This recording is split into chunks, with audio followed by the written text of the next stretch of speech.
Hello everyone, welcome to another timeless reading. Ayan, this is for all zodiac signs. So ang reading natin title is masaya ba siya ngayon doon sa bagong person niya? Ayan, alamin natin, ito bang person mo, masaya ba siya ngayon doon sa bagong kasama niya ngayon or bagong person niya ngayon? Okay, kung hindi pa kayo nakasubaybay, please don't forget to like, share, follow, subscribe dito sa ating YouTube or Facebook page. Regarding personal reading services, mag-PM kayo sa aking FB page. Yung link at details nakalagay sa description below. So, yung sequence natin, ayan, nagsisimula tayo kay Aries, Taurus, Gemini, Cancer, Leo, Virgo, Libra, Scorpio, Sagittarius, Capricorn, Aquarius, and Pisces. Masaya ba? Ayan, masaya ba itong person mo dun sa person niya ngayon, kasama niya ngayon? Okay, Aries, ayan, simulan na tayo kay Aries. Masaya ba ngayon itong person mo doon sa bagong person niya? Masaya ba siya sa bago niya? No, belat, o diba? Buting. Oo, alam mo, away sila ng away nung person na yun. Yung pinalit niya sa'yo. Basta kung sino man yung bagong person netong ex-person mo, hindi sila masaya. Panay ang away nila, magulo sila. Next is Taurus. Yan, Taurus. Masaya ba itong person mo doon sa bago niya? Masaya ba itong person mo doon sa bagong person niya? Ay, yes daw. Possible na water sign yung yung bagong person nitong person mo. Okay, very caring itong person na to sa kanya. Inaalagaan talaga siya. Oh, and love nila isa't isa pareho. Okay? Next is Gemini. Masaya ba itong person mo dun sa bagong person niya?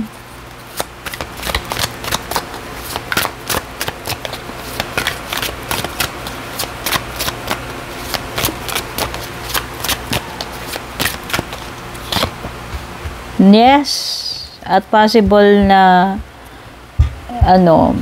fire sign yung bagong person ng person mo. Okay, very attracted siya dito. He or she finds this new person sexy. Matindi yung yung chemistry nila, yung attraction niya.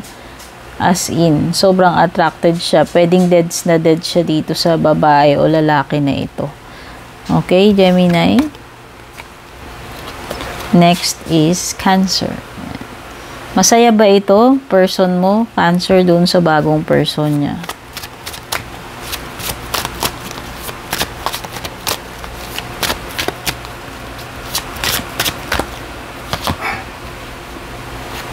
Yes daw. Possible na Capricorn yung bagong person itong person mo. Okay? Maraming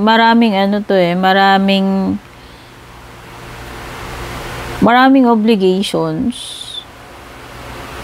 Maraming obligation tong bagong person niya. Pero parang nagwo-work naman yung relationship nila kahit na marami sila parehong obligations or pareho silang busy.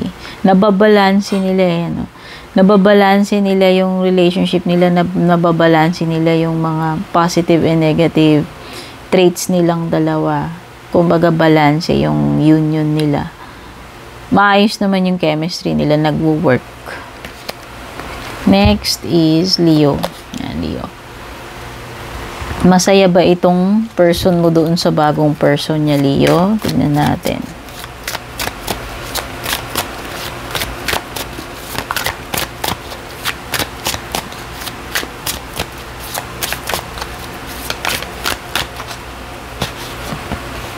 Yes daw. Oh, possible na magkakaanak sila. Ayan, o baka buntis na to kung babae to. Pwedeng Taurus or Libra, yung bagong person ng person mo. Mukhang kumpleto naman sila doon, masaya sila. Mukhang maayos yung buhay nila, komportable. And very, very caring.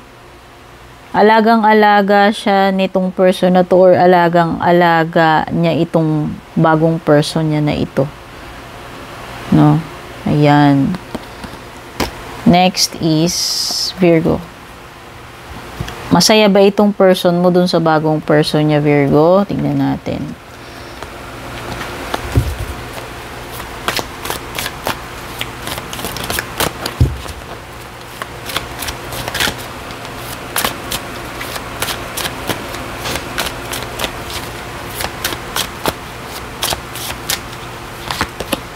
No. Nasasakal siya dito.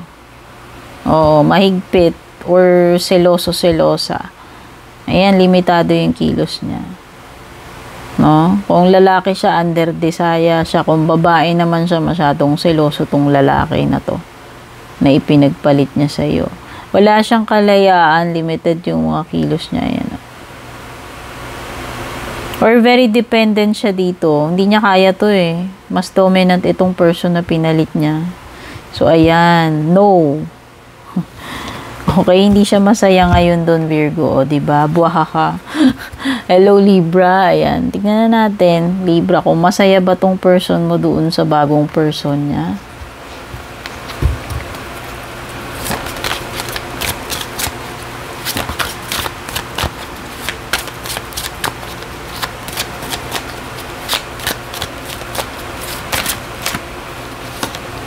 No.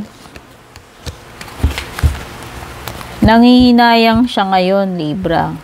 Nangihinayang. Nare-realize niya ngayon yung kagandahan, kagwapuhan mo at kabaitan mo. Ayan. So, ngayon lang siya nagsisisi. Pero nandun na siya dun sa bagong person at hindi siya happy. Regret. Ayan, no? Puro regret yung nararanasan niya. At failure itong bagong person na to na napasukan niya. Puro regret, disappointment, loss, sadness ngayon yung nararanasan niya. Impossible na Scorpio yun yung bagong person niya. O, diba, Bellats? Next is Scorpio. Ayan. Scorpio, hello, alamin natin kung masaya ba tong person mo doon sa bagong person niya.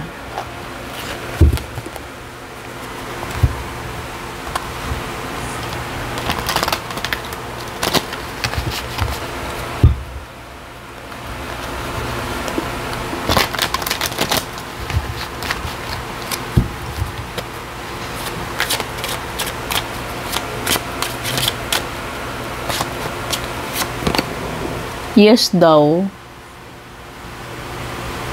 At mukhang may pinagsiselebrate sila. Hindi ko alam kung ikakasal na o bagong kasal. Ayan. Meron silang masayang-masaya sila dun, oh.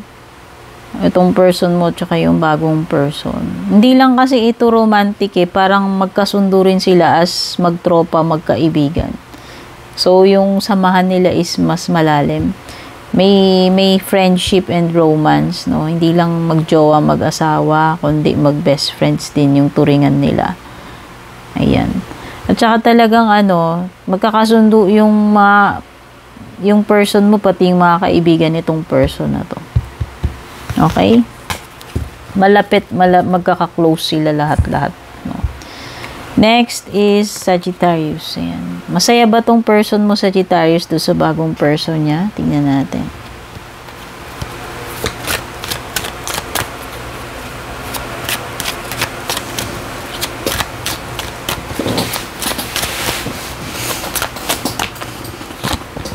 Yes daw, sobra. Sobrang saya. At pwedeng Pisces yung bagong person niya.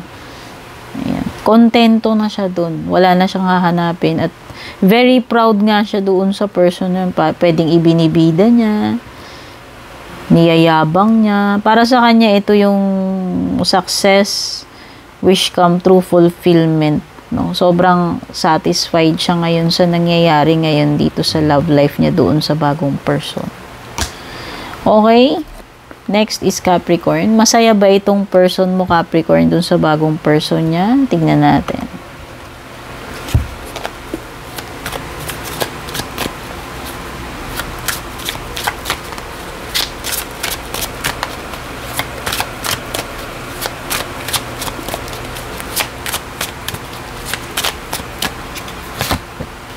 Yes daw.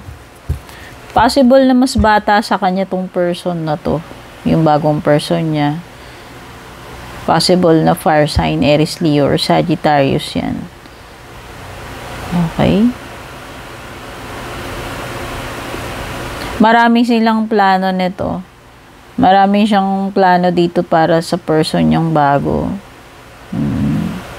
And right now, very inspired siya. Yan, very attracted siya. Kasi nga siguro mas bata. Pwedeng mas bata sa'yo or mas bata sa kanya. Ayan. Basta, ano siya dito, very attracted and very, very inspired siya and marami silang plans. Ayan. Aries, Leo, Sagittarius yung bagong person. Next is Aquarius, no? Tingnan natin Aquarius kung masaya ba tong person mo doon sa bagong person niya.